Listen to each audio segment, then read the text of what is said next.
मैं देवों के देव महादेव के चरणों पर प्रणाम करती हूँ। मैं गौरी पार्वती मैया भवानी के चरणों पर प्रणाम करती हूँ। मैं कार्तिक गणेश दोनों भैया के चरणों पर प्रणाम करती हूँ।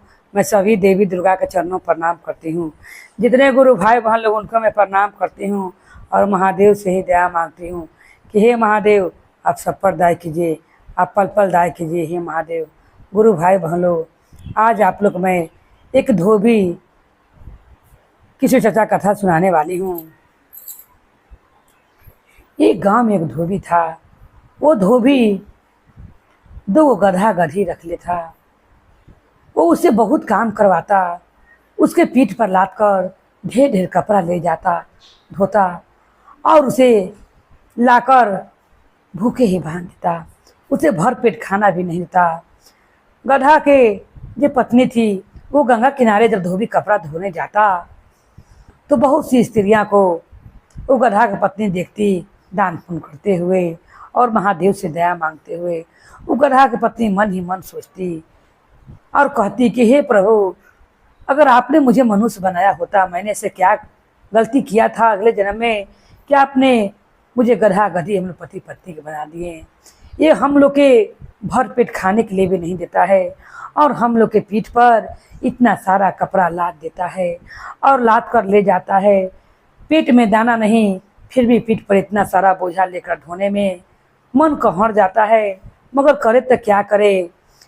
एक तो कुछ बोल भी नहीं सकते, अगर मनुष्य रहते तो नाकर नुकर भी करते। क्योंकि गुरु भाई बहन लोग, कोई भी अगर किसी काम करने जाता है और कोई अगर पैसा मालिक ना दे नौकर के तो काम छोड़कर चला जाता है या उसे शिकायत करता है कि आपने कहकर मुझे पैसा नहीं दिया था। मगर वो गधा और गधी क्या करती कि कुछ तो भगवान ने मुंह दिया नहीं था बोलने के लिए। वो अपने दुख से बहुत व्याकुल थे और वो गधा गधी रोज अपने में कहते कि कैसे इसके घर से हम लोग निकल जाएं और कैसे इसके घर से हम लोग चले जाएं कि जिससे हम लोग को भर पेट खाने के लिए मिले। और जो हम लोग पीठ पर ढेर ढेर कपड़ा लाद देता है धोबी, इसे अपनी गलती के कैसे एहसास होगा कि कम से कम हम लोग के ये भर पेट भोजन तो दे सके। उसकी पत्नी गधी क्या करती कि रोज जब वो गधा पर ढेर सारा कपड़ा लाद देता और उसकी पत्नी पर और गंगा के घाट पर लेकर आता। गंगा किनारे जानते हैं गुरु भाई बहन लोग कि कोई न कोई गंगा माई में रोज नहाते रहता है, पूजा पाठ के दान पुण्य करते रहता है। और बहुत से आदमी हैं जिनके घर आता है वो गंगा किनारे ही नहाते हैं, पूजा पाठ करते हैं। अब वहाँ पर जो अगल बगल में गंगा किनारे घर बन थे वो लोग रोज महादेव के भक्त हैं। वो रोज महादेव से दया मांगते हैं और वो अपने में कहते हैं कि महादेव ने हम पर बहुत दया किया है। जब से हम लोग ने 3 सूत्र का पालन किया है, प्रभु ने हम लोग के सब दुख को दूर कर दिया है। ये बात गधी सुनती तो उसका मन में लगता कि अगर मैं भी महादेव की शिष्या रहती और मैं भी महादेव से कहती कि हे महादेव, मेरे भी पति को इस दुख से उबार कीजिए और भर पेट में हम लोग के भोजन के लिए निवारण कीजिए, मैं भी आपका दुख का पालन करूँगी, आपका मैं दया रोज मांगूंगी और मैं भी ये 3 भरी ज्ञान बातें की ध्यान रखूंगी। हे प्रभु, मन ही मन कहती और रोज यही बात की विनती करती। एक दिन उसका पति क्या करता है कि वो थोड़े देर के लिए कपड़ा खींचने में भुला जाता है, धोबी और उसकी पत्नी। और जैसे ही कपड़ा धोने लगते हैं वो गधा अपनी पत्नी से कहता है कि यही अच्छा मौका है, हम लोग यहाँ से निकल कर जंगल में चल चलो और इससे हम लोग दूर चल चलो। जब अपना पीठ पर ही माथा पर लाद कर ले जाएगा तब इसे बुझाएगा कि जब पेट में दाना नहीं रहता है तो कोई चीज़ ढोने में कैसा लगता है। गधी कहती है आप ठीक कह रहे हैं। और गधा गधी दोनों वहाँ से निकल कर जंगल में चले जाते हैं। जंगल में जाते हैं, उस जंगल में अजब से हलचल हो रहता है कि उस जंगल में वो शेर रहता है। अब गधा गधी सोचते हैं कि मैंने अपने मालिक के पास तो भाग आया, वहाँ जाकर वो घास उस खाते हैं और खा के गधा गधी जो रहता है अपने अपने पेट को भरते हैं। और गधा कहता है कि हम लोग लौट के अपना मालिक के पास नहीं चलेंगे। गधी भी कहती है ठीक है।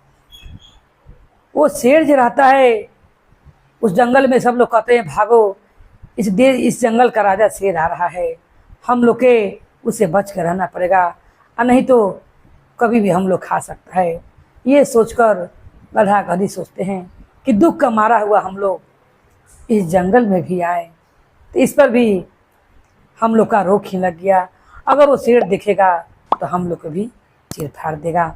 ऐसा सोचकर गधा गधी एक महादेव का मंदिर रहता है, उसके पिछवाड़े जाकर उसी जंगल में खड़े हो जाते हैं। इधर ही धोबी और धोबी जो रहती है, धोबी की पत्नी, अब वो देखते हैं कि वहाँ गधा गधी है ये नहीं है। अब वो पूरा खोजने लगते हैं, कहूँ उन्हें नहीं मिलते हैं। अब धोबी की पत्नी कहती है और खाना कम दो, तुम्हारे खाना कम देला के कारण ही वो गधा गधी भाग गए हैं। अब धोकर अपने कपार पर एक कपड़ा घर पर ले चलो। जब अपने कपार पर वो कपड़ा धोबी रखता है, वो लेले देले मोटरी गुरु भाई बहन बढ़ जाता है। देखिए कहा जाता है गुरु भाई बहन लोग कि अपना कपारे पड़ता है तभी इंसान को बुझाता है दुख का मरम।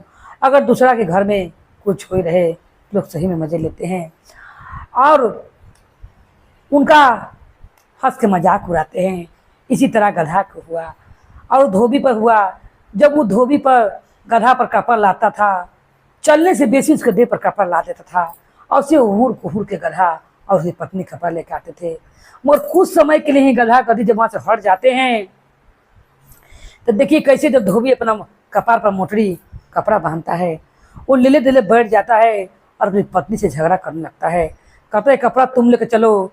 ना उसकी पत्नी लेकर जाती है और ना पति लेकर जाता है। वो कपड़ा दिन भर थोड़े थोड़े करके ले जाए, मुझे सांझ हो जाती है। कपड़ा घर पर पहुंचाकर वो गधा गधी खोजने के लिए निकलता है। तब क्या देखता है कि शेर के डरे गधा गधी महादेव ने उन्हें शरण दे दिया था और मंदिर के पास उस साइड में होते हैं। तब वो धोबी जाकर कहता है क्या महादेव का मंदिर देखकर उसी जंगल में कि हे महादेव, मुझे अपनी गलती का एहसास हो गया है। मैंने उसे भोजन बहुत कम दिया और उसे काम इतना करवाता था, कपड़ा ढेर ढेर लाद के लिए था, जिस कारण मेरा गधा गधी कहाँ चले गए हैं। हे प्रभु, मुझे क्षमा कर दीजिए। अगर वो मुझे लौट जाएंगे तो मैं अब उनसे कभी भी उतना कपड़ा लाद कर नहीं ले जाऊंगा। वो ढेर पैसा कमाने के चलते 2 दिन कपड़ा एक ही दिन में लाद कर ले जाता था, चलने से बेसी पति पत्नी पर लाद देता था। अब वो महादेव से कहता है कि हे प्रभु, मुझे क्षमा कर दीजिए, क्योंकि मैंने बहुत अत्याचार किया है।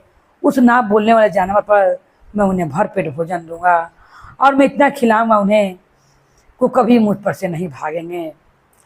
महादेव तो स्वयं दयालु हैं। महादेव सोचते हैं कि अगर जंगल में रहेगा तो शेर इन्हें घवाहिल कर देंगे। महादेव उनको मन को, धोबी को बदल देते हैं और उसके मन में अच्छे विचार भर देते हैं। प्रभु उतने में उसकी पत्नी कहती है कि क्या अपना दोनों गधा गधी हम लोग यही मिल गया है, देखिए ये मंदिर के पास ही है।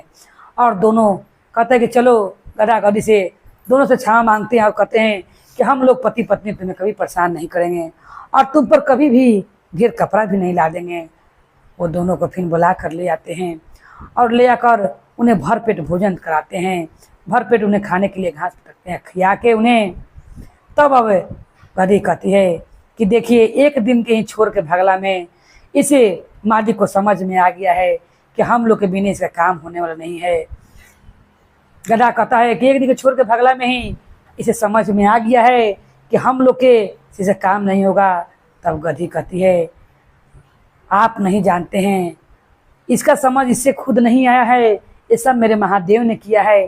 क्यों गंगा किनारे मैं रोज महादेव से दया मांगती थी और कहती थी कि हे प्रभु, आपने हम लोग को तो गधा बना दिया है, हम लोग तो किसी बोल भी नहीं सकते हैं और हम लोग का भोजन भी कम होता है, और मुझे भी दया कीजिए, जैसे अपने सब शिष्या पर दया कीजिए है, हम लोग पर भी दया कीजिए, क्योंकि आप ही ने मुझे भी बना कर भेजा है। और उन्हीं महादेव के कारण से, उन्हीं के दया से देखिए आज ये धोबी का बुद्धि अच्छा हो गया है। ये हम लोग के भर पेट भोजन भी दे रहा है और भोजन करवा कर थोड़े थोड़े दोनों आदमी के पीठ पर कपड़ा लाद कर फिर घाट पर लाता है, कपड़ा देता है। उस दिन से गधीज रहती है, मने मने वो महादेव की शिष्या बन जाती है। और तो मुँह रहते मने मने वो बैठ कर जितना दूर लोग गंगा तर नहाए, वो रोज़ कपड़ा धोने के लिए ले जाए, लोग पूजा पाठ के दिन जाए तो भी सुने और सुन के भगवान से यही दया करके हे प्रभु, जैसे सब पर आप दया करते हैं वैसे मुझ पर दया कीजिएगा। तो कहा जाता है ही गुरु भाई बहन लोग, किसी को घर में काम करने के लिए रखिए तो उसे ऐसा भी मत सताइए कि उसे भरपेट भोजन भी ना दीजिए, और उसे जो काम करा है वही कीजिए। ऐसा नहीं कि उसे उसका मजबूरी का गलत फायदा उठाइए और उस पर ढेर सारा काम थोप दीजिए। वो गधा गधी नहीं है कि अपने सह कर रहेगा। वो गधा गधी होकर भी भाग गया था एक दिन। वो तो मनुष्य है, फिर कभी भी आपको काम को छोड़कर जा सकता है। ऐसा नहीं करना चाहिए। बोली हर महादेव की जय, गौरी पार्वती मैया भवानी की जय, भैरव भैया की जय, हर हर महादेव की जय।